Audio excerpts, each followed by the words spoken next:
According to the National Teaching Council, the exam, which was scheduled for 9 a.m., had to be postponed to 2 p.m. because of the late registration by some of the candidates. For most of these candidates who had travelled far and near, the decision left them stranded. They told us 9 a.m., just like they told us today, and the paper came in around 2:45. I was even sleeping by then, and I was hungry too. We, for instance, we left our campus and got here before 6:30. We waited till 2:45 before we started writing the exams, which is purely bad. Eventually, when the exam began, it was fraught with challenges which had some of the trainees more frustrated. As a matter of fact, NTC was not prepared enough for this particular examination, but because someone somewhere is pushing this particular policy, we have seen very clearly that it is a policy that has come to sideline teachers and then to make funny of them, because for all you know, all these particular exams, we have written more than 38 papers. And so I don't see the reason why you should have to sit in for another examination. Was the work on the field that matters most. And so writing a mere pen and paper examination will not change anything overnight. But what I think is that the work should rather be more on the field. They should concentrate more on the practicality of the teaching as we newly trained teachers when we are posted.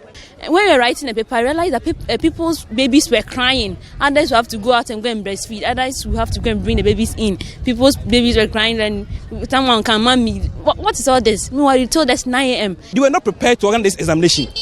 That's why we still stand against that. We are still going to fight this examination with everything, because NTC is not prepared for this examination, and we do everything, even though you've written a paper, we do everything possible within our possible strength to put a stop to this examination. And they're going to make sure that all new trained teachers are posted. After more than 1 hour 30 minutes, the first paper for the licensure exams has come to an end, and candidates today started the paper with essentials professional skills. And even though the paper was fraught with a lot of agitations, they had no choice but to come and write the paper. Some of them earlier told us that they had no idea of the kind of questions they were supposed to answer. Today they answered 60 objective questions for the essential skills, which is the first paper. There are 2 more to go. It's normal. I mean, this is not the first time we're writing an examination. We've written about close to 40 questions already. So we have a fair idea about how they organize their exams. But our problem was about the timing, not about the kind of examination or questions that will be asked. So I think it's fairly good. So for you, the 60 questions, you think that they were questions that you were able to answer? I mean, they are just questions that they took from what we learned whilst we were on campus. Do you get? It's nothing new. So we are okay. We are confident that we are going to pass. So 1 down, 2 more to go for the licensure exams. Tomorrow they are expected to write literacy, and on Wednesday they complete with numeracy skills. Candidates are expected to get 50% pass mark for all the 3 papers before they can be licensed as professional teachers. For City News, Farida Shaibu.